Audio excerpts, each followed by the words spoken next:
Good evening, everyone. My name is David Ellwood. I'm the Dean here at the John F. Kennedy School of Government, and welcome to the John F. Kennedy Junior Forum.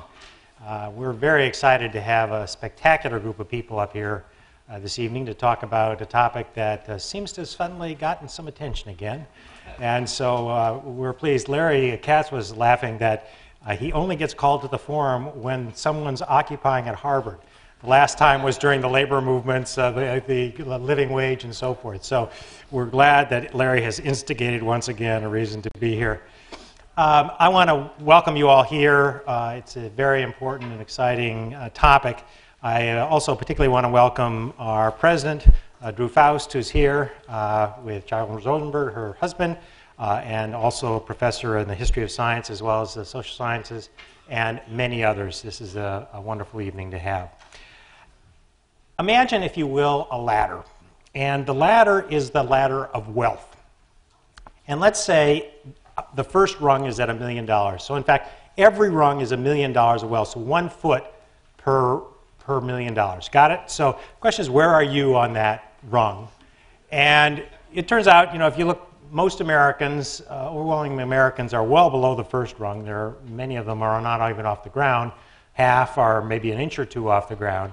But a few are $1 million, on the first rung.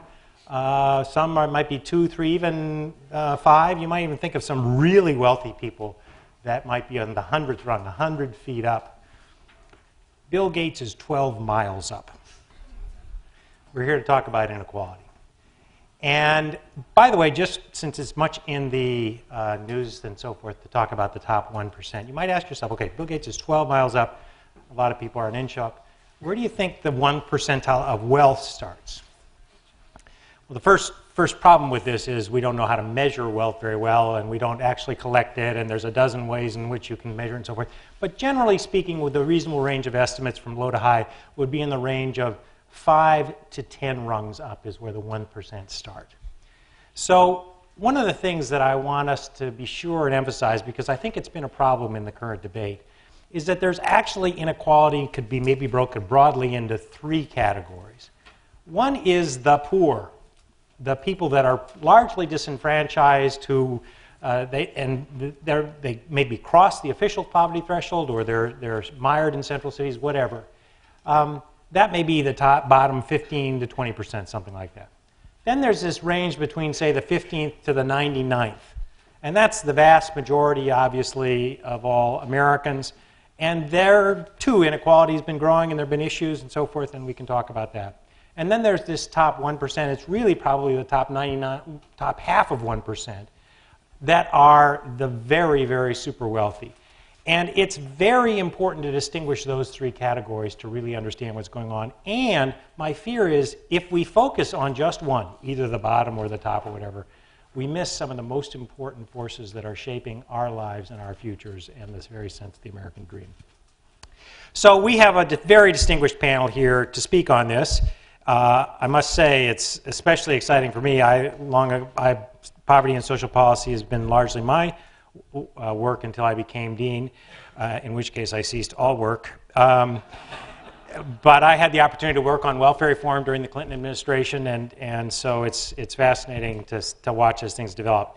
So our speakers will go in this following order. Larry Katz is seated to my immediate left. Larry is kind of the person anyone should turn to or call just to understand what the facts are, understand what's happening. He is probably the premier person who's talked and tried to understand the causes of shifting patterns of inequality, but also labor markets more broadly. He's done a great deal of work on education. He's a co-author of The Race Between Education and Technology, which is a history of U.S. economic inequality. He's studied neighborhood poverty. He's a mentor to all of us. He's evaluated the Moving to Opportunity program and dozens of other things. It's wonderful to have him here. He's a professor of economics up in the Yard. Next to him is Cathy Eden, who's a professor of public policy and management here at the Kennedy School. She's also chair of the multidisciplinary program in inequality and social policy. She is also someone to whom I constantly turn for insights and ideas. Indeed, not so long ago, she completely caused me to rethink how I think about lone parent families, which has been a big part of her research. She does. She largely focuses on social anthropology kinds of activities. She's a qualitative researcher. Really tries to understand. Spends her times in the neighborhoods. Her next book, which she's doing with Tim Nelson here, is Doing the Best I Can: Fatherhood in the Inner City. It's based on 8 years of research with white and black low-income fathers living in neighborhoods in Philadelphia, Camden, New Jersey. She's the author of an enormous number of things, and she's current project includes a study of 150 youth living in the Baltimore Housing Project. She's, throughout the years, again, been one of the most thoughtful and effective voices on it all. Next to her is William Julius Wilson. I'm running out of superlatives, but of all the superlatives, in some ways, Bill deserves the greatest of superlatives. If there were a Nobel Prize in sociology, he would have received it long ago. He is not only the kind of person whose ideas are stimulating, about every 5 years, he resets the entire agenda. His work on ghetto poverty, on concentrated poverty in our inner cities, is truly remarkable. He's he's the Lewis P. and Linda L. Glaeser University professor at Harvard and director of the Joblessness and Urban Poverty Research Program here at the Wiener Center at Kennedy School. His books include The Truly Disadvantaged, When Work Disappears, The World of the New Urban Poor, The Bridge Over the Racial Divide, Rising Inequality and Coalition Politics, and more recently he's written More Than Just Race, Being Black and Poor in the Inner City. And finally, we have Ed Glaeser, who's the Fred and Eleanor Glimp Professor of Economics, also in the Faculty of Arts and Sciences. He recently was named one of the top 100 global thinkers by Foreign Policy magazine. And so I keep telling him he should be a doer too, but that's only because I'm jealous. He is the director of the Taubman Center for State and Local Government and the director of the Rapport Institute for Greater Boston. He specializes in urban and social economics and microtheory. He's, again, in the superlatives, he is the person that thinks, the economist who focuses on urban issues, urban policy, and so forth. His recent book, Triumph of the City, is truly spectacular, and I really urge all of you to take a look. So it's a all-star lineup, and let me just start. We're going to try and have as lively a discussion as we can. But I hope by the end we'll have talked a little bit about what's happening in inequality, but not too much on that, why it's happening, whether and why we should care, and most importantly, whether we have any serious ideas of something to do about it. So with that, I'm going to start with Larry and ask, so has inequality really been growing, and what's going on? Okay. Well, I think the answer is certainly yes. Any way you slice or dice data on income, earnings, or wealth, one has seen large increases in inequality over the last 30 years after a period of broadly shared prosperity in the US from World War II to the 1970s. And there are really two major components of the growth of inequality that are a little bit separate. The first is what's gotten a lot of attention recently, which is really the upper 0.5%, not the top 1%. But if you think of it in the top 1%, the share of national income going to the top 1% basically more than doubled from 1979 to the present, from about 10% to about 23.5%. So that is a huge change. And to put it in perspective, if magically we could have kept the share of income of the top 1% where it was in 1979 and redistributed costlessly all that income to the bottom 90%, everyone would have $9,000 more dollars, or about 27% higher income. So in the context of slowdown and growth, that's pretty big. That's sort of over a decade of normal growth for the bottom 90%. So this is very large quantitatively. But there's also another, even if we throw away, and that's largely driven by the top 0.5%, even if we throw away the upper 1% and look at the bottom 99 or bottom 99.5, there are very large increases in inequality, and it's particularly associated with growing gaps between the college-educated and non-college educated. The college-high school wage gap, more than doubled from 1979 to the present. And to put in context how large these education gaps are relative to the top 1%, if you were a full-time, full-year worker with a college degree, your income gap relative to someone with a high school degree for a male grew by $20,000 from 1979 to the present, and for females by about $13,000. So for a two-parent family where both are working full year, that's over $30,000 gap as compared to the $9,000 from the top 1%. So while the top 1% is incredibly important, there's a lot going on in the bottom 99.5% as well, and about 2/3 of the growth of inequality in the bottom 99.5% is associated with this education gradient, and most of the other is in fact growing inequality among the highly educated, even throwing out the very top. So someone who went to Harvard is doing much better today relative to someone who went to UMass Boston. Someone who left Harvard and went into finance relative to someone who left Harvard and went into teaching is doing much, much better economically than they were in the past. And those two components really are the very big part. And the third thing I just want to note is there's no way you can make this go away by stories about, well, the top end's done really well, but it's sort of a transitory state. It's not true. First of all, most people who are BAs are not high school dropouts one day and a BA the next day, so you certainly can't make the education thing go away. That's a pretty permanent status. But even if you look at the very top, the way I like to think of it is it goes back to Edward Bellamy and Looking Backward, where he talked about a coach and the first class section versus the lower parts of the coaches, thinking of the economy, or today you could think of airplanes, but I think of it as an apartment building. What's basically happened over the last 30 years is that the penthouse has gotten really, really nice.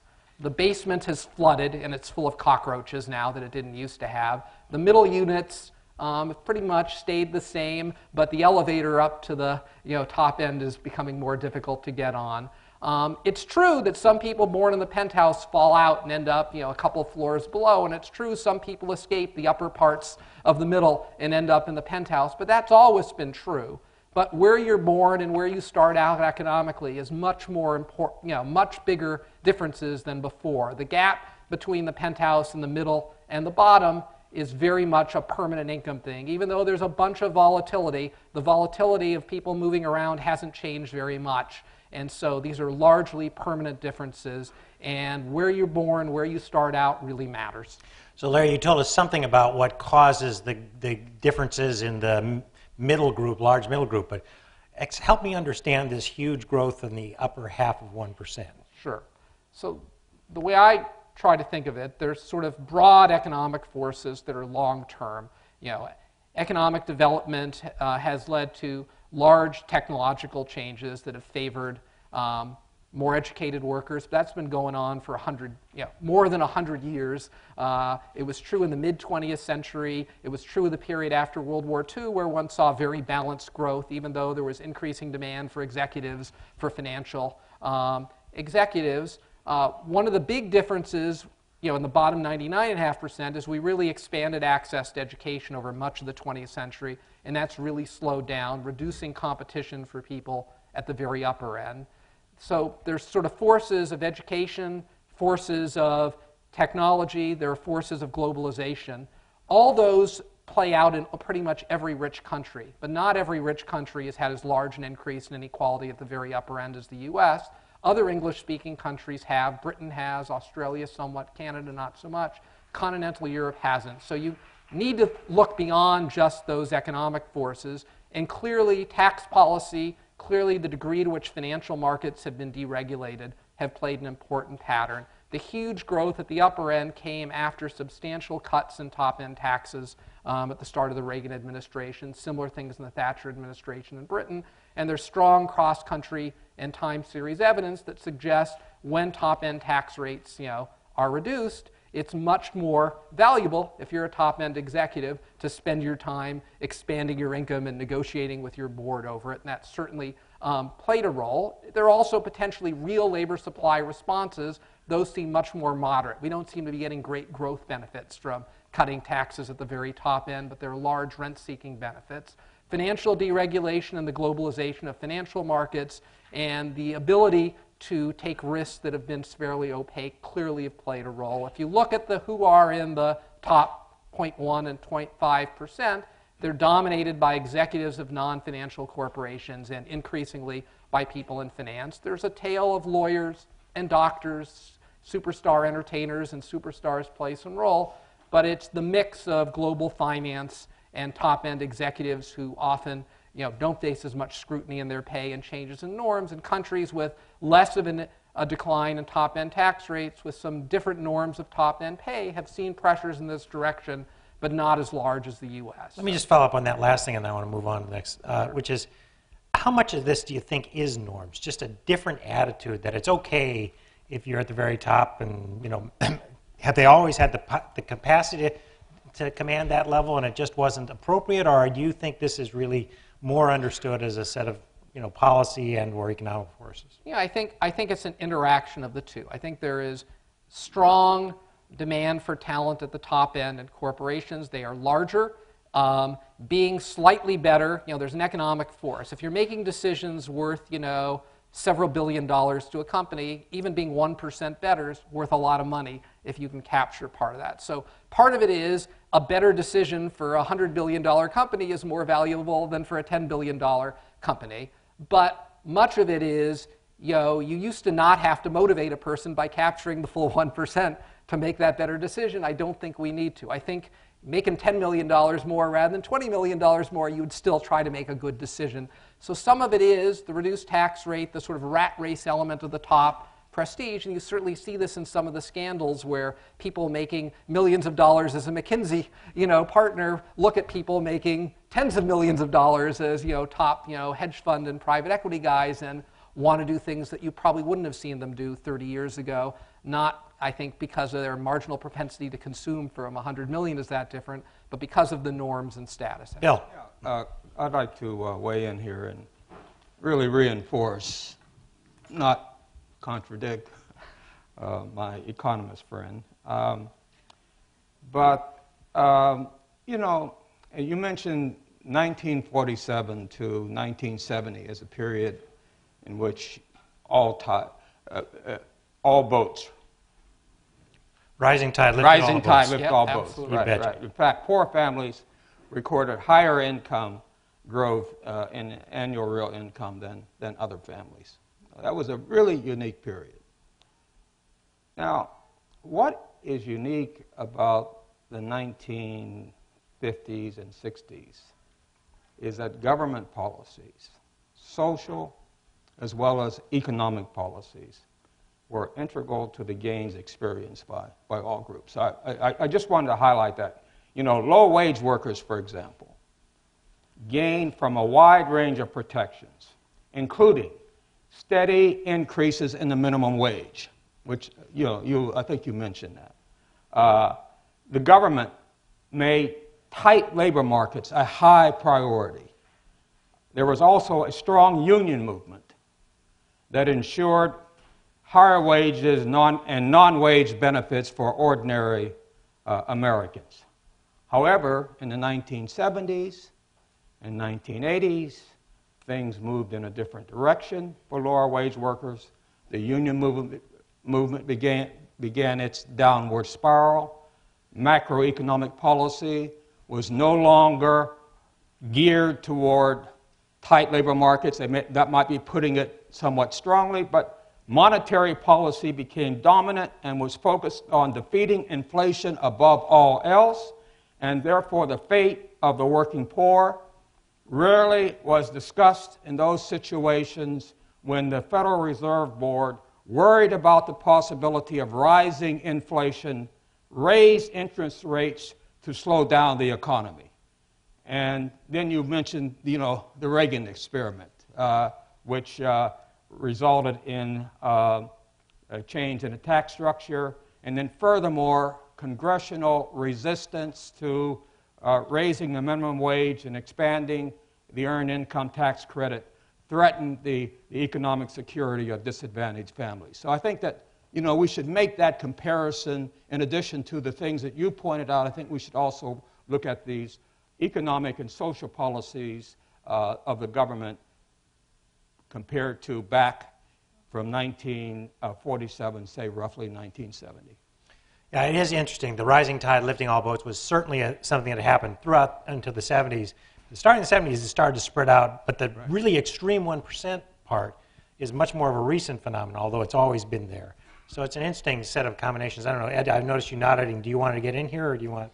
Well, I think, you know, I've just been thinking about the very strong and I think quite understandable language that I just heard. And I think that as an economist, many of these policies are ones that it's really hard to imagine that we would introduce today and they would have wildly beneficial results. I mean, it's hard to take the case that actually a massive increase in the minimum wage would be something that would be, at least not without very significant consequences, that wouldn't be all that attractive. But in some sense, I think about the tragedy of what happened in the 70s and the 80s, and I think it really was a tragedy. It's not just that we abandoned these sort of workplace regulations, but that we also lost the commitment to raising every American through education. We stopped this remarkable experiment that starts in Iowa, moves along with the GI Bill, of sort of making sure that human capital is distributed throughout this country so that people can take advantage of the labor markets, not because of some ex post rigging of the wage system, but rather because they actually have the productivity, the skills to actually participate in the global economy. And at least that's as I think about it, what to me feels most tragic about the ball that was dropped during the 70s and 80s, is that we didn't accompany a move towards somewhat less regulation in certain areas with a simultaneous commitment to the human capital of every American. Ed, how do you think about this top 1% issue, top 0.5%? You know, I'm mostly interested in the top 1% in the sense that they can help us pay for the bottom 15%, right? I'm not interested in punitive taxes one way or the other, but although I do share a sincere interest in the extent to which the 1% is getting rich because they're taking risks with costs that they're not internalizing. I mean, for standard reasons, that certainly I agree with. But my primary interest is in making sure that the human capital distribution is better spread and that the people at the bottom end of the distribution are having a fairer, brighter future. Kathy, you've focused on one of the other huge forces that's reshaping this, and that's the changing nature of families and what it's like. What can you add here?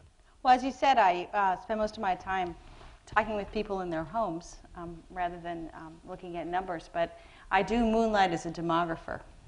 And I'm going to make 3 points, and at the end there'll be a test. So we'll see how you do. First, and some of you may know this and some of you may not, there's a large and growing class divide in family life.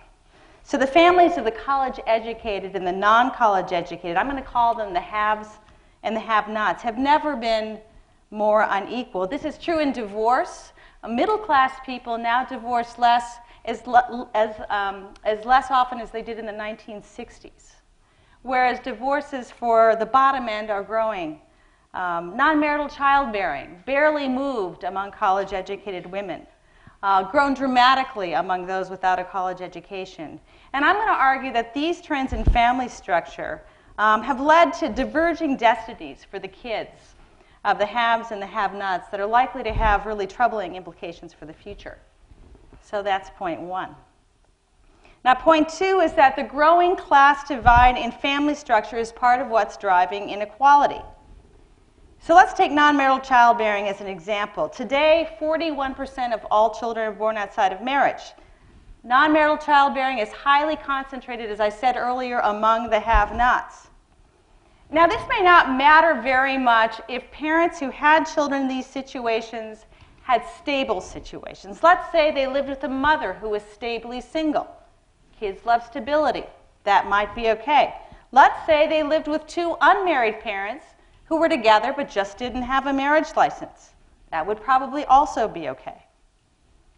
But neither is the case.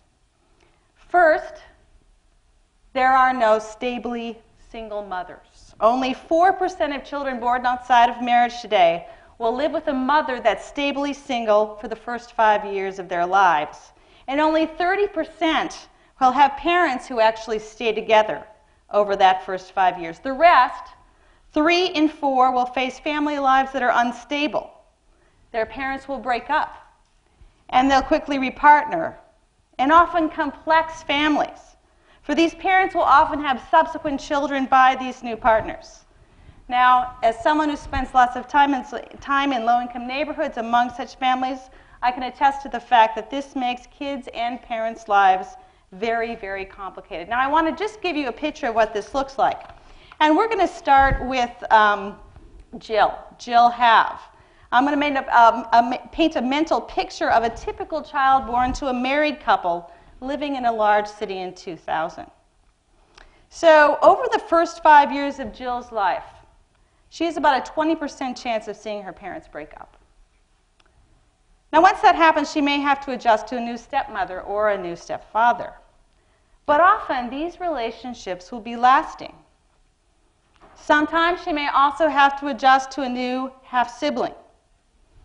But overall, she faces a less than 25% chance of living in an unstable or complex family during the first 5 years of her life. Let's contrast Jill's situation with that of Bill. We'll call him Bill Have Not. Okay, he is a typical child born to an unmarried couple in 2000. Now, by his 5th birthday, Bill has a 70% chance of seeing his parents break. About half the time, Bill will have to adjust to a new man in his mom's life by the age of 5. And about half the time, he'll have to adjust to a new woman in his dad's life. Unlike Jill, most of these new parental relationships will not last, and Bill's parents may continue to repartner. Of course, that's not all. Bill has a 60% chance of having at least one half-sibling by the age of 5. In fact, he has a nearly 25% chance of having more than 3 half-siblings by that age. Often, these are from multiple new relationships, not just one. So when we put this all together, the instability and the complexity, Bill has an almost 80% chance of living in a family characterized by instability, complexity, or both. And he has a nearly 50% chance of living in a family that is both unstable and complex. Now, these data are fairly new, and the research base is still thin, but so far, research suggests there may be far-reaching, very negative implications for kids' well-being, especially for boys. Now, here's point 3. Point 2 is a little long. I apologize. Here's the irony.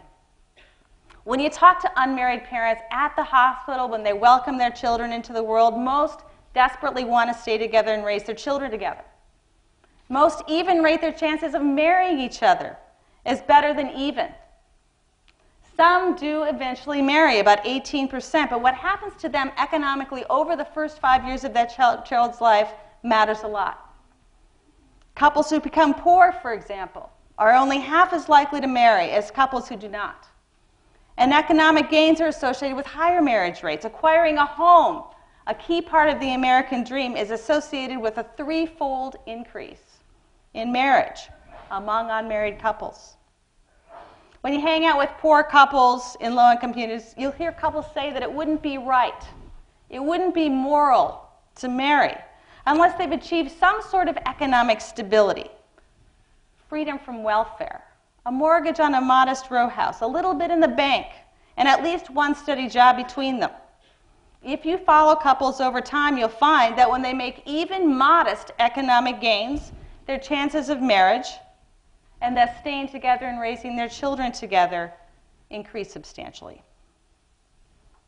So, to review, there's a growing class divide in family life.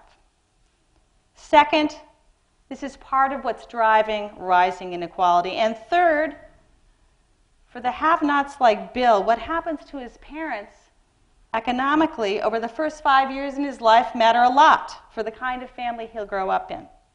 If their fortunes improve, Bill's chances of living a life like Jill's also improve.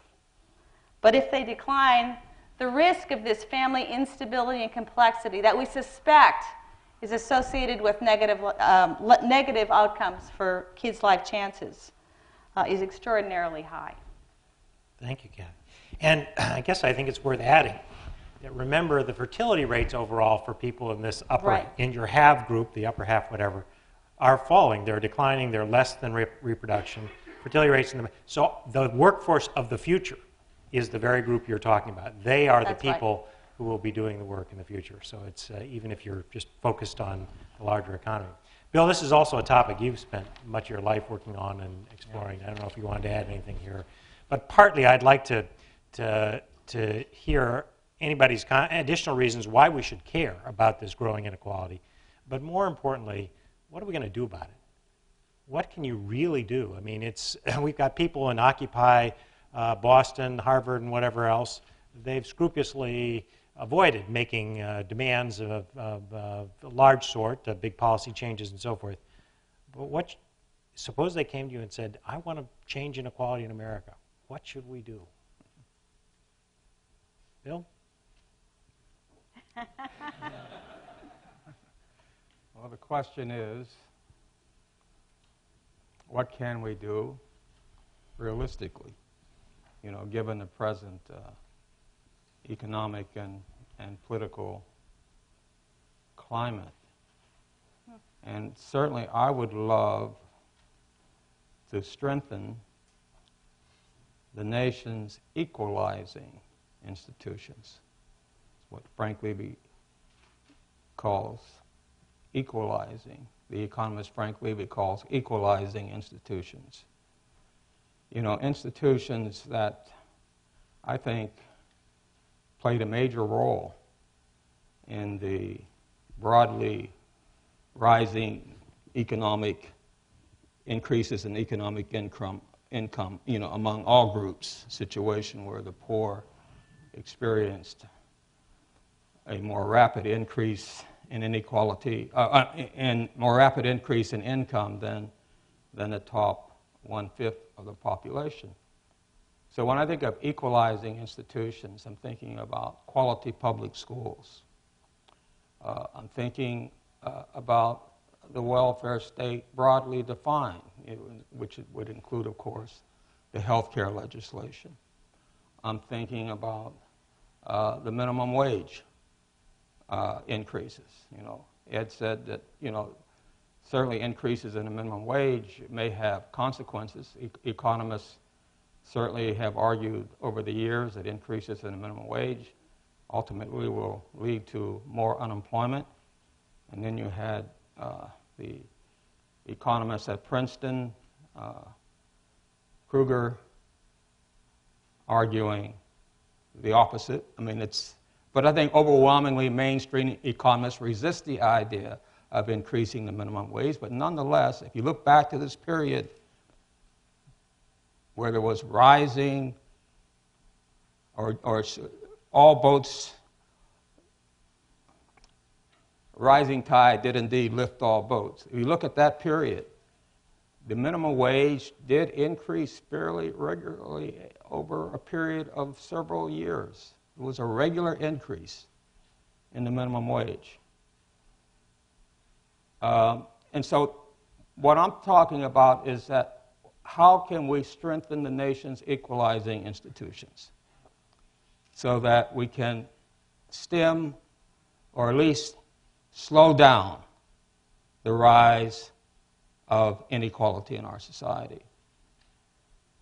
And I know that's a difficult undertaking given the present situation that we have in this country. Larry, you want to? Okay, so, the way I think of it is, inequality eventually gets, caused by an interaction of market forces, the supply and demand of different types of workers in particular and skill groups that interact with a set of institutions that can be equalizing or can, help benefit the top end. And we certainly have, we're not going to do anything that really is going to change the long-run chains of technology, the growing globalization that is going to, continue to, basically what we have seen is a substantial, what I would say, polarization of labor demand. There's big growth for top-end abstract skills, creativity, which is sort of the upper hand of college and beyond. There's lots of growth for in-person services, which can't be outsourced. Computers are not yet very good at empathy. They don't know how to change a bed or pick up garbage, drive a taxi cab yet, although that may come. So they've done a lot to displace what used to be traditional middle-class jobs, whether it's middle management, standard engineering positions, high-end production jobs, in the same way that changes in agricultural productivity eliminated. In the past, we got out of there by the high school movement, educating people in the new sets of skills much more broadly to take advantage of the new economy. So I think, demand is going to shift, but we need to expand the supply. So over the long haul, early childhood education being more accessible and more high quality will be important. K through 12 schooling, and then making sure people who are ready for college actually can go and have the types of courses they need. Investing in our community college system, which is highly rationed now in the types of courses they do, is first order in the long haul. In the short to medium term, we need to do much more to support the wages of workers in the middle and the bottom. And I think an expanded earned income tax credit to try to create, when there are jobs, since we now have a work-based sort of safety net more, would be quite important to allow people to have a chance of escaping the family situations that Cathy thought about. So we need a more progressive tax system at the upper end to use. As I said, I don't think people, if they can only make $5 million for a good decision as opposed to $10 million, aren't going to make that good decision and aren't going to put out the effort. It's not punitive. It's sort of, we need a broad tax base at the upper end and somewhat higher rates to have the revenue, to have a stronger earned income tax credit, and to invest in human capital. And we need to at least have the ability of workers to organize without as strong threats, against them. I don't think we're going to change very much the role of unions in traded goods sectors. I think it's just not going to happen, and I don't think the future is of manufacturing unions, laws of employment. But in in-person service sectors, types of businesses that cannot sort of go overseas, you're not going to ship your parents to India for long-term care, or to China or to Thailand, probably. We can, as I see it, for most people, they are going to be working in in-person services in the future. And we could have a Walmartized in-person service sector, paying minimum wages to people to care and sedate your parents and not keep them in good shape, to pick up your garbage, to redesign your kitchens in a very unskilled way. Or you can have what I call a new artisanal economy, an economy with a bunch of professional people who have pride in their work, who actually understand aging, and the medical and biological issues, and provide dignity and care, and have professional jobs, who help you think about idiosyncratically redesigning your kitchen, who really work seriously, whether it's in a security position or others. And the future is largely going to depend on the education and the incentives to reorganize work in the service sector in ways that create jobs that really are high quality jobs. We will need a very strong traded goods sector, but given the trajectory of technology, it's not going to be one that's going to employ a ton of people except for designers, engineers, top-end talent. But we need to use that to have the complementary services in hubs and things Ed has written about in cities with highly educated workforces. That's a potential positive future, but it requires education system, a tax system, and then the ability of workers to sort of put a little more bargaining clout in places where the services are not so footloose as in traded goods. Ed, and then I'm going to finish with you, Ken. I agree strongly with almost all of what Larry said. I think that actually education is key, and it's central. And thinking about how to deliver innovative forms of schooling to people in disadvantaged areas there's nothing more important for our government to do. And yes, we certainly need to have tax spending to do that. We need to fight against the unfortunate inequality that comes from our very structure of decentralized schooling in this country, right? By having the system where every local town is responsible for their own schools, in a world in which we have tremendous sorting by income across the United States, and sorting that has only increased over time, we create more and more isolation of the poor in the schooling system. Now, I think it's time to radically rethink that system and to think about ways in which we can deliver schooling in a way that channels more innovation, that channels more opportunity, that allows more creativity. I think that charter schools are one part of that, but they're only one part of that, and they never will be a substitute for a robust public school system. I would say the slight debate, and it's only a very slight debate over the minimum wage issue, is not that I differ in any sense from making sure that all workers earn a decent living, but I am very adamant against the dangers of putting any barriers against people with less resources working. So if you told me we were going to fund a minimum wage with a tax on the 1/10 of 1%, and we're just going to top up the wages in some hyped-up EITC in a way that tax is going to pay for it. A tax credit for tax working credit people. for the worker. So the worker is going to get whatever your minimum wage is, but it's not going to be paid for by the employer. Then I'm much more open to that than saying that we're going to radically increase the minimum wage and create a potential barrier to employing those workers. But I would just like to interject a note of, I don't know, we hardly need any notes of skepticism or cynicism, but about 7 years ago, I wrote a book on why the U.S. doesn't have a European-style welfare state. And I don't see, and together with Alberto Alesina, I argue that the combination of American ethnic fragmentation, which is so strongly associated with lower levels of redistribution across the world, and American political institutions, which are so geared against allowing sort of the radical change that created the European welfare states, that combination is still very much in place. And is I think a barrier to all of those who wish the U.S. would transition to something that looked more like Sweden, and I don't think that's likely to change anytime soon. Cathy? You know, I'm going to sort of capitalize on this point about education. I've done a lot of work for many years in Camden, New Jersey. Was there 2 weeks ago. Visited a group of 8th graders in a school that was 130 years old. Holes in the roof, unbelievable. You walked outside, you were 2 blocks away from a trash incinerator that made it difficult to breathe. Not only have we not invested the way we used to, we are in serious trouble in terms of the kind of quality education we're offering our children. There's some really promising, although small, bits of hope, I think, in the evaluation literature about everything from high-quality preschool to higher-quality, smaller high schools. I'm talking about peri-preschool, Head Start, and career academies, which actually show large, significant family effects years later. So in both peri-preschool and in career academies, a young man's chances of actually raising his children in his own home are much, much higher, simply from creating a decent preschool and a more organized, career-themed, work-focused high school experience for disadvantaged young people. So perhaps there are real benefits to just investing in making sure our basic institutions are decent. Could I just add one thing that relates to Harvard University?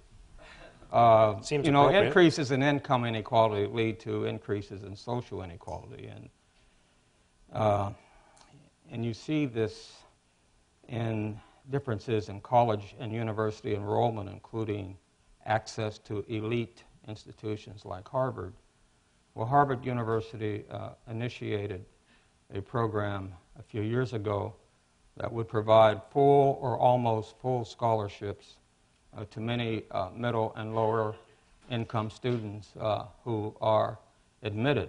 And that set off a chain reaction as a number of other elite universities around the country followed suit with similar programs. And there is now much greater diversity at places like Harvard than there was a few years ago. So I think we should clap our hands, you know, and I really do think we have a very, very good program to encourage bright young people to come to Harvard. And you see them in the classroom, and it really does improve the overall intellectual atmosphere here. And Drew is a leader in that, so thank you, Drew, for that effort. So I'm going to ask Larry, give Larry the last word.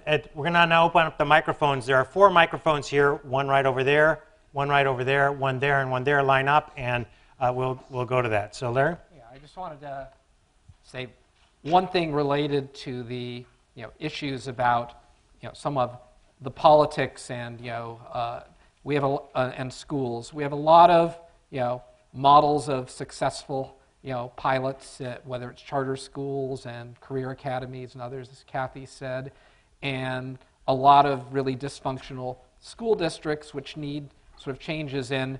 There's a very interesting, I think, which makes the politics sort of very difficult issue, that if you look back when the U.S. school system was sort of the best in the world and we were expanding, in the first half of the 20th century, and you look at this very decentralized system, Ed talked about community by community, there was a very strong positive relationship between the share of elderly individuals or people over 50 and how much funding and how effective a school district was.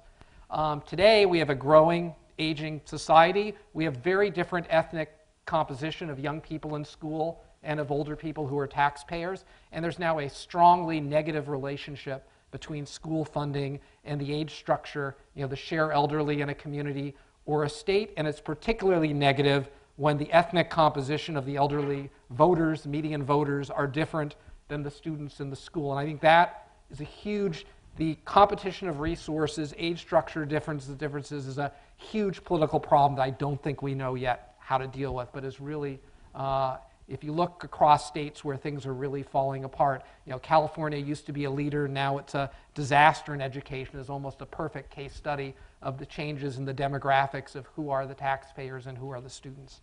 And an initiative or two. I just want to summarize a couple of things I've heard here because I think it's interesting and it's in part reflects the panel, but it is striking that this panel did not focus on the top 1% except as a source of revenue to work on a set of problems that were more in the bottom half. And it seems to me that that's really, and thinking about institutions that support folks as they try and work, as they try and get ahead, as they try and play the rules and so forth. And it has profound implications not only for their own consumption, but for their families, for other kinds of things. I would just add one other point, which is kind of bugaboo for me, that, all of these discussions end up emphasizing education, and I want to add to that. I think education is absolutely essential and so forth. But do remember that if we invented a bill tonight, that every child born in America would suddenly get a great education, be able to take advantage of whatever that is, that first child would be out in the market in about 20 years. Can we wait 20 years for the perfect pill? And by the way, we can't get there. We haven't invented the pill yet. So we can't focus exclusively on that. That's got to be, there are many other ways, and we have to figure out ways so that people, when they get their first job, can find a next job. Welfare reform, which I was intimately involved in, the hope was we'd get a lot more people off of traditional welfare into the job market. And speaking of ladders, that would be the first step in a ladder. People would start moving up. Well, it turned out it wasn't so hard to get a lot more people working. And in so doing, they earned a little more money. What didn't happen was that they started walking up a ladder. It turned out to be a platform. And there's another huge challenge, one that all of you need to work on, and that's not easy in a world where the jobs are becoming shorter, less connected. You no longer can work up your way in most organizations. How do we create genuine job ladders so the woman that is starting as a home health aide worker can then work in a continuous care or nursing home, which, by the way, is a better paying jobs for which there's almost no mobility? How do you find ways to create the American dream, which was really that, not just that it wasn't that you found a job, is that if you worked hard, you'd do well, you'd do better, and your kids could do even better. And I think that's what's lost right now in this setting. And so we can't sit on the next magic bullet for education alone. We have to think about existing working families and what we do for them. So sorry for the violating my moderator rule. Let me start right here and remind people about what a good question at the Kennedy School is. A good question consists of 3 elements. 1, you identify yourself. And 2, particularly important tonight, it involves a short and single thought. And 3rd, it ends with a question mark. So with that, why don't we start right here? My name is Rory Smith. I'm a visiting special student at the Graduate School of Arts and Science. The New York Review of Books journalist Tony Judt wrote a book before he died called Ill Fares the Land, which is something of an elegy for the rising tide period that you've talked about. But one of the points he highlights, and maybe this does relate more to the 1%, is that in his view, 30 years ago, 40 years ago, young up-and-coming people, the sort of people that might be at Harvard today, wanted to do interesting jobs, and they had different incentive structures, in his view, which weren't just related to money. I accept that the money incentivizer has always been there as a driver for jobs and success, but I wonder what you thought about the role of education in perhaps changing those incentive structures a bit to maybe take those 5 million, 10 million and redistribute it in another way. I'll tell you what I gave my last lecture to my class of Harvard undergraduate economics concentrators today, and I told them that they should never undervalue their time and should never overvalue money. That in fact they're very special people and have a remarkable ability to reshape the world, and that shouldn't be lost in whatever else they're going after. So I think it is incumbent for us to make sure that we inculcate values that are commensurate with our intellectual mission. Others want to add? I would just add, I've actually been doing surveys of Harvard alums who left in the 60s and 70s, 80s, and 90s, and there certainly were substantial changes in what they decided to do. So as a factual matter, only about 5% of the class graduating in the early 70s was going into finance versus about 18% in the 90s versus if you do consulting and finance, about 40% today who start jobs. Part of that, some of that is values, but part of it is what's happening in the market.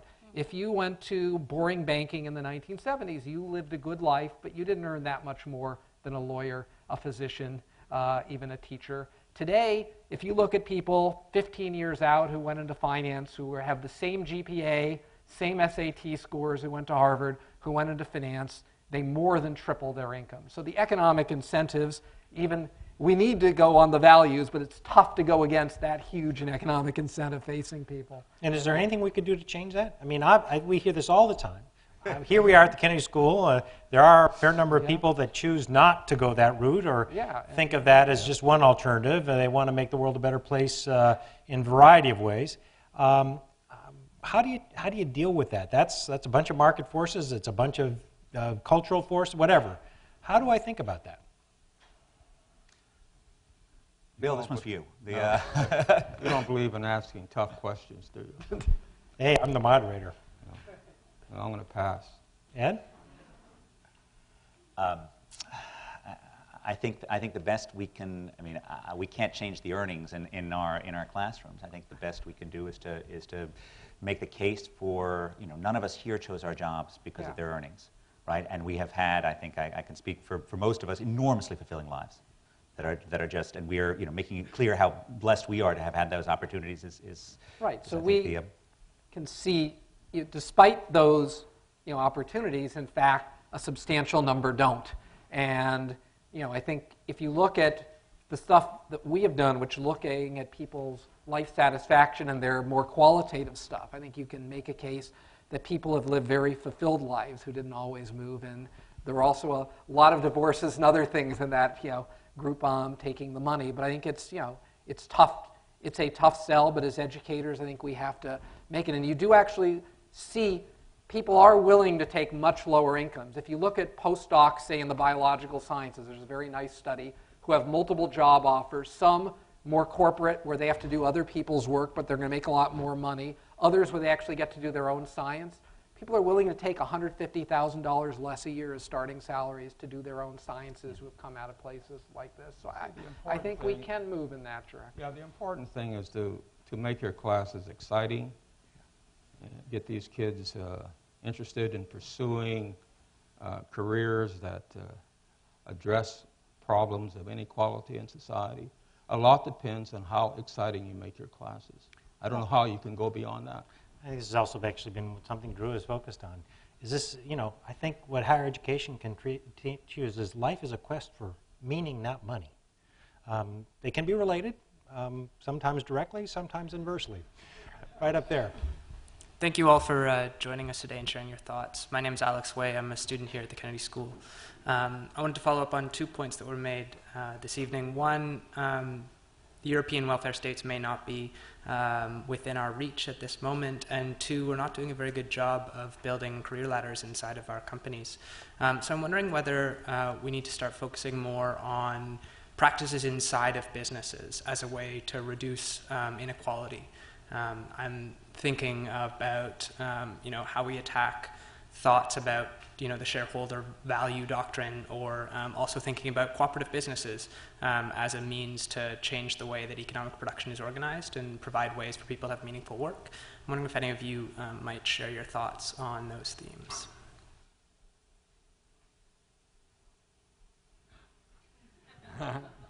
We're going to talk about Middle East peace instead. On the second one, I don't know. I'll let Ed talk about European welfare states in the U.S. I think that it's probably not realistic to think about a brief period in the 1950s, 60s, and 70s where people largely spent their careers in one firm in a long-term job with well-defined, large companies, corporate ladders. We need ways of having, companies can do a much better job of investing in human capital as a worker and keeping them, but most people are going to go through multiple types of jobs, and really what we need are a set of skills and adaptability so that you're attractive on the outside market as well as within a given company.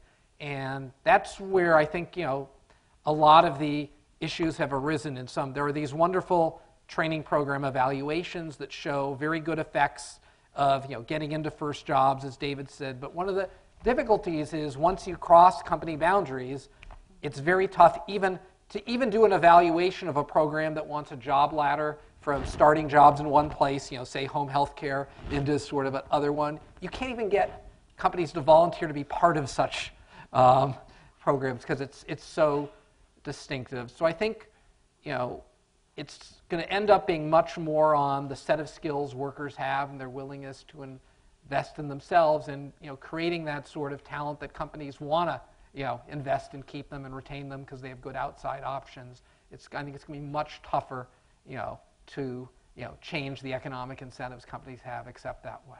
I have a question.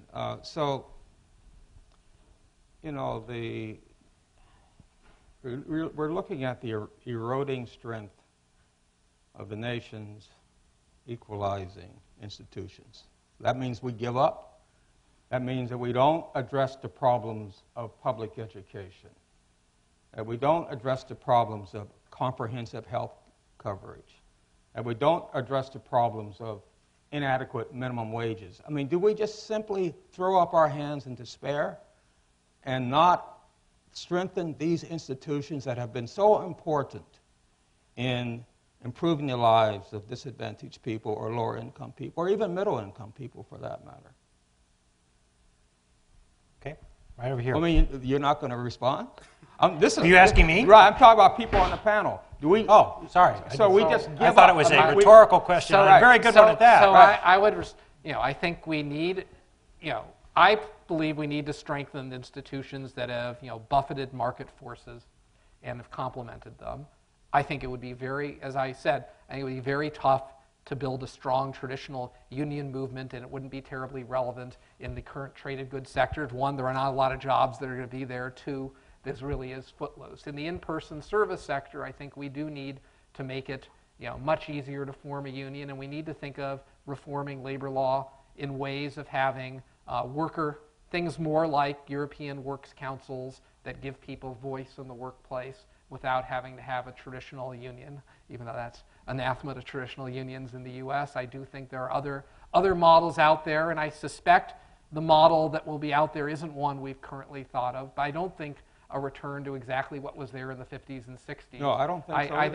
think minimum wages will play a role, but only in complement with things to upgrade the skills and create demand there. And I think a well-functioning earned income tax credit is probably going to do more good in the long haul than working it through the minimum wage. I don't think either. I don't think anyone on this table at this group has talked about giving up in any sense.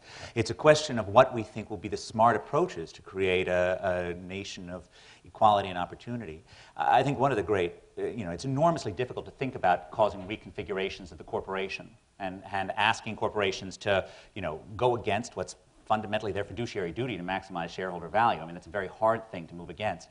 But it is crucial that we think about not just changing the skill levels of the people who are now 3 or younger, but also to think about how we're going to enable people to become more skilled in middle life. And some of that may involve community colleges, some of that may involve delivery models involving new technologies that we haven't thought about yet, and some of it may involve well-designed economic policies that change the incentives to invest slightly in older people's human capital. All of these things are, I think, possibilities, and we should never give up fighting on these. My own view, Bill, is that we ought to be focused not on, you called it equalizing, I like it, but I really want mobility-enhancing strategies. Okay. And Public education would be a absolutely, as mobility-enhancing community strategy. colleges would be amazing. I think there are a variety of structures to try and think about how you create genuine mobility for a 43-year-old, not just someone who's just starting at the school level. I think those are the kinds of questions we should be asking. Instead, we're preoccupied with a lot of stuff at the margins sometimes. And so,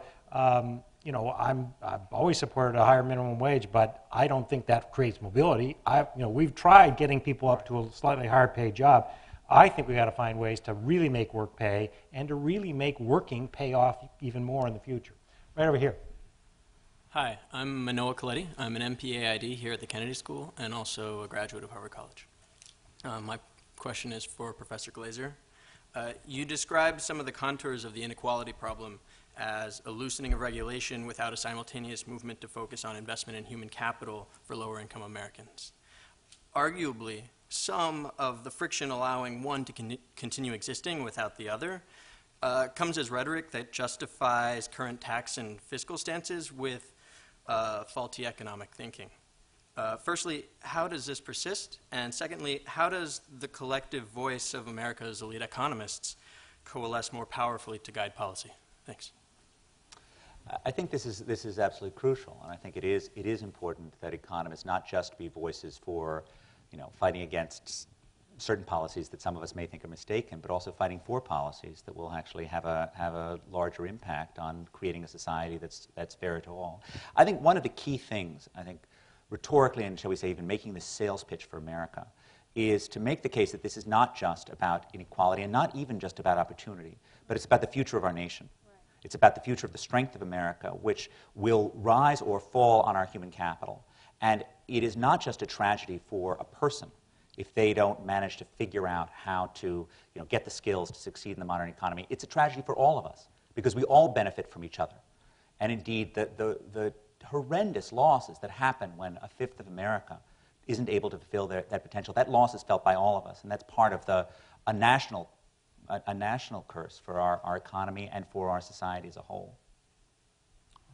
Right over here. My name is Joe Davey. I'm a professor of law and justice at Rowan University of New Jersey. My question for the whole panel concerns the outsourcing of middle-class, college-educated jobs offshore. And I would point out that China, 10 years ago, graduated about 1 million people, and this year they're on target for 7 million people. India is not far behind, and those people work for about 15% of what our college graduates. You talked about the middle class and the hollowing out of the middle class. How do you stop those jobs from being digitized? Alan Blinder of Princeton says 40 million such jobs could be on their way to Asia in the next 20 years. Well, I think the answer is you can't stop those jobs from being digitized. The big questions going forward are what we want is essentially for our workers to be complements to things done. This does not need to be a zero-sum game where we are just battling over this job or that job with India or China. We would like a progress where we have a strong core of well-trained, creative individuals who basically keep the high end of those jobs and complement with creating opportunities in China and India.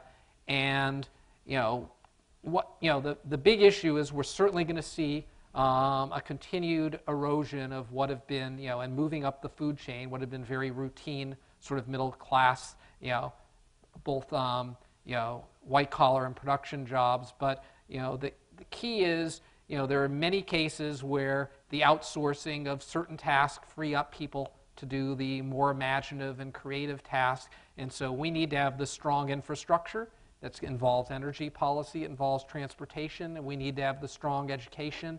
And I think the things the U.S. has a real strength in are sort of entrepreneurship and strong research universities, and that's actually going to be a key part of keeping the high value-added jobs. There's some very nice research that one of our former students, Naomi Hausman, is now a postdoc here, has done, looking at the incentives to commercialize research done at universities with the Dole-Hatch Act, or Hatch-Dole Act in the early 80s, and very much related to work Ed has done. There are huge spillover benefits of, the interactions between universities and these sort of, new technologies.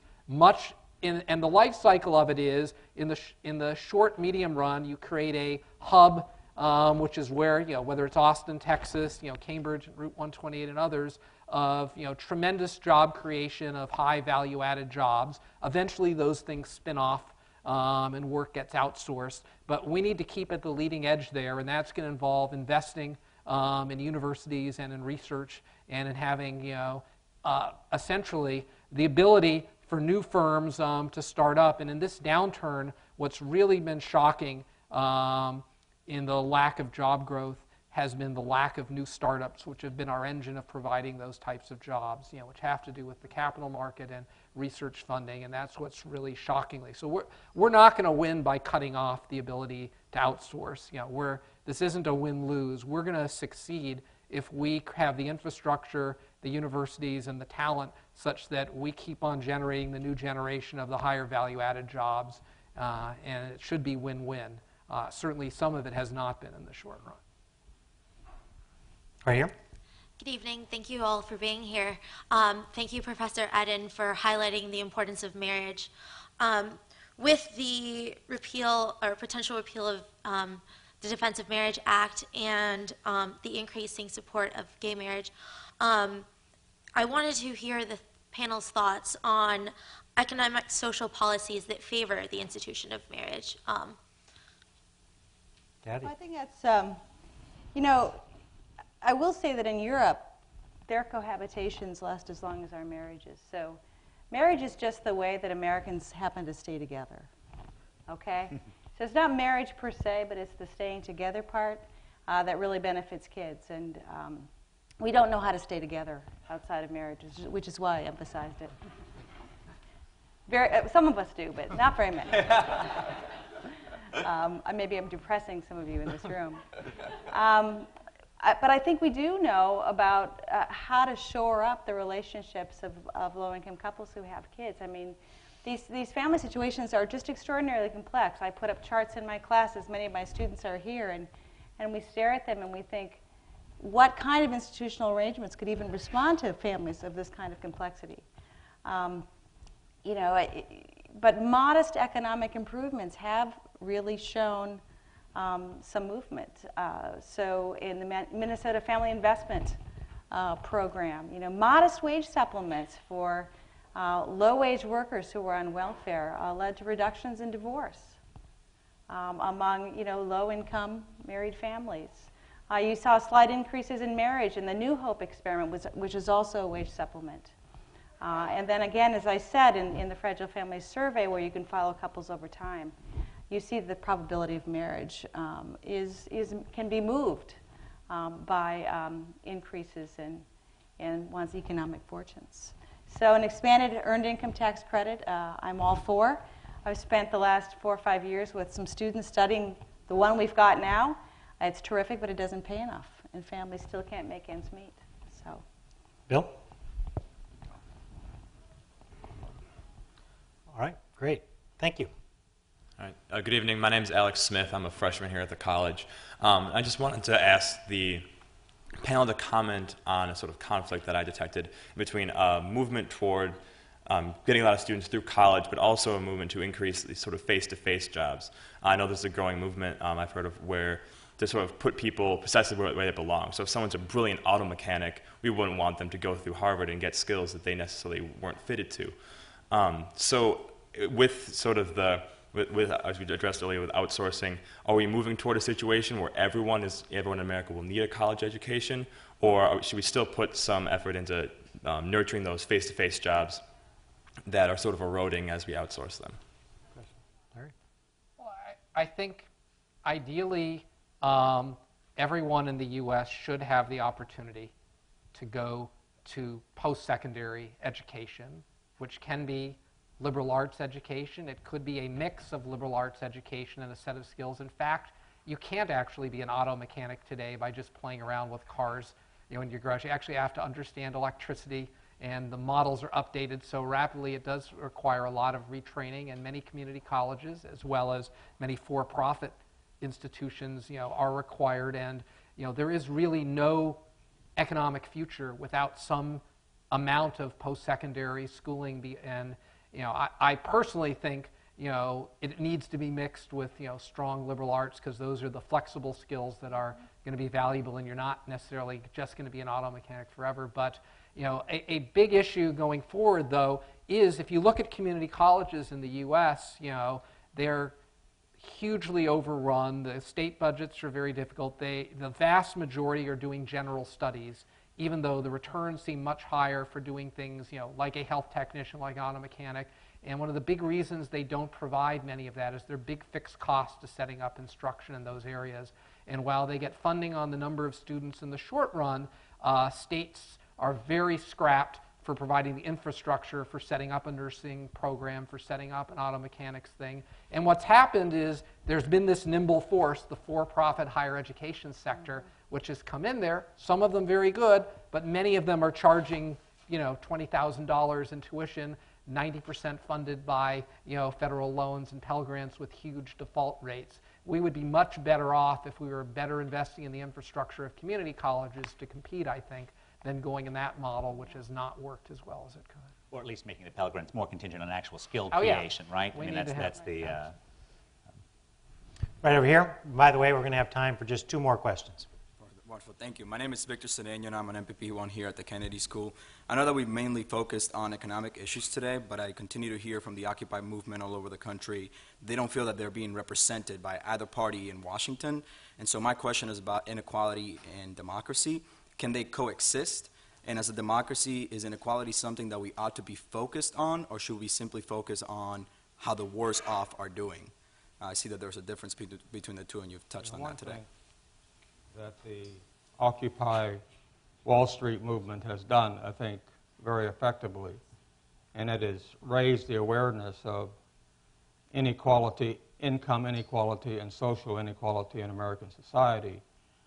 The reason that's important is that you can't address a problem like the rising inequality unless you're fully aware that it exists. And you can't make wise decisions if you don't have good information. And I think that for the first time, I think that there's a real possibility that a public discussion about rising inequality is going to take place. In fact, it's taking place already because of the Occupy Wall Street. That's what I see as the major contribution of Occupy Wall Street, creating an awareness of income and social inequality in the United States. One of the things that this issue of representation emphasizes, the importance of political institutions in shaping different countries. The majoritarian system of American government will always tend towards the middle, right? And no matter what President Obama may have said on the campaign trail, he both, as the Democratic candidate, has to run to the middle and he has to govern to the middle. It's the way our institutions are set up. How different that is from a system of proportional representation, which is one that very much empowers people from all sorts of different groups, which is in part why, for 120 years, relatively social democratic groups championed proportional representation. And indeed, across countries in the world, there's a strong correlation between the amount of proportional representation and the share of GDP spent on social welfare spending. So I think this comment does, in fact, highlight the long-run importance of various forms of political institutions in terms of shaping the contours of the social welfare state.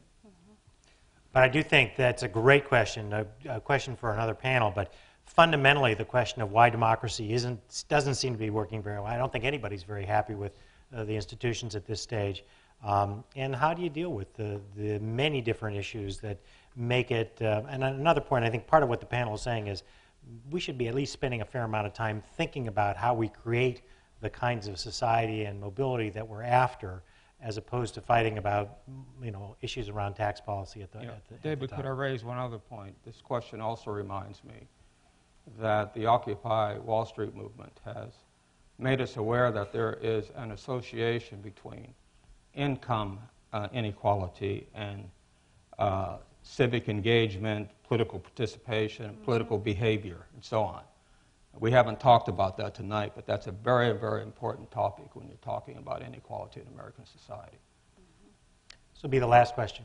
I almost feel apologetic for asking a question, because I think that maybe we should have ended on that last one, because my question was much more discreet. David Murphy from the Harvard Institute of Learning and Retirement. I think it's really for Professor Katz. If the fundamental dynamic of the last 40 years has been globalization and technology change, which has driven devalued labor, basically, on a global scale, and you've talked about the attempt to remedy that by generating high value, going to high value, and that's what everyone always says. Is there going to be demand? Are we confident there's going to be demand for things that those high value jobs do? Yeah, so I think yes, there is no limit to imagination and ability to produce things, whether it's an iPhone or a three-dimensional copying technology. So I think there are two key points here. One, it's very important to have a strong traded goods sector, which is high value added and imaginative. That's not going to be where the majority of employment is going to come from. It's going to be a big driver of the economy, a big share of GDP, but it's not, but it's also going to be very technology and, what's going to be big is it's going to create, ideally, hubs of all sorts of demand for service jobs around them. And the big question, one is having that strong thing driving, national growth, but then will we sort of invest in the type of high value added service jobs, whether it's in health, whether it is in, parts of things that need to be done in construction, or whether it's in auto repair or redesigning. Those are going to be the big parts of employment where the typical worker is going to work. They will have lots of income and potential driven from a well-functioning trade goods, and we need that to be able to afford things overseas. But one shouldn't think of most people. We're not going to go back to an era of the 1950s where a third of the workforce is working in manufacturing. It'll still be a third of GDP probably. And the critical thing is finding the entrepreneurial energy to figure out the new opportunities for all of America. I do want to just say one thing about the global devaluation of labor that you mentioned, which I think is important. It is critical to remember that at a global scale, inequality actually isn't rising, it's declining, right? Yep. That in fact, the great increase of wealth in places like India and China are actually making the world a somewhat more equal rather than less equal place. And that is in no sense meant to minimize the incredible importance of dealing with our own issues of inequality here in this country. But let's not also forget that the global trade is actually accomplishing something good as well, and not to forget that side of the coin at the same time. So I want to give people a chance to have a last word. Ed, was that your last word? That's my last word, okay, absolutely. No, I just wished that we had the opportunity to focus more on the association between income inequality and political behavior. I think one of the reasons why we have such polarization in our society today with respect to politics is because, groups are so separated that there's no longer a sense of community where we come together and address issues that affect the common good. People are separated and they're looking at their own narrow interests. And I think this is an issue that really needs more discussion. Rising inequality has contributed to, I maintain, the political polarization of American politics today. Kathy? I agree that we're just desperate for a values change. And I think in order for that to happen, we need a social movement. Yeah, I would just leave, by saying that, if one puts in a longer-term historical perspective, there have been periods of large increases of inequality in the past. When Edward Bellamy was writing Looking Backward and James Bryce was observing the United States in the late 19th century, people were talking about robber barons and the trust. Louis Brandeis in the early 20th century was writing about other people's money and the interlocking directorates of finance. There was a progressive movement. It came about from, not actually, there were immigrant groups, but also a lot of middle-class educated people at that time seeing what was happening at the very top. And that's where I think the top 1% and Wall Street could be a galvanizing point of movement and opening up the eyes. It really was the local real estate broker, teacher, and physician seeing the large money and influence in politics, whether it was political machines at the local level or the Millionaires Club in the Senate, that led to reform movements under Teddy Roosevelt and then Woodrow Wilson that really changed, brought in things from the FDA to antitrust. That doesn't mean we're going to have the same regulatory response, but I do think, this has happened before. It doesn't, it was many decades for such a movement to take place, but I wouldn't, the politics is tough, but there was just as much relative money in politics in the late 19th, early 20th century, and hopefully it won't take a full Great Depression and World War II to do it this time, but I think history does give us some guidance that these things take a while, but with enough commitment, one can overcome them. So I'm hearing that we've always been buffeted by markets and changing technologies and all that sort of thing. And it really is in your hands and in our hands to find the new institutions and the new strategies that will reinvigorate the American dream as opposed to watching it decay. So I want to thank the panel. It's been a terrific evening. Thank you all for coming, and have a safe evening.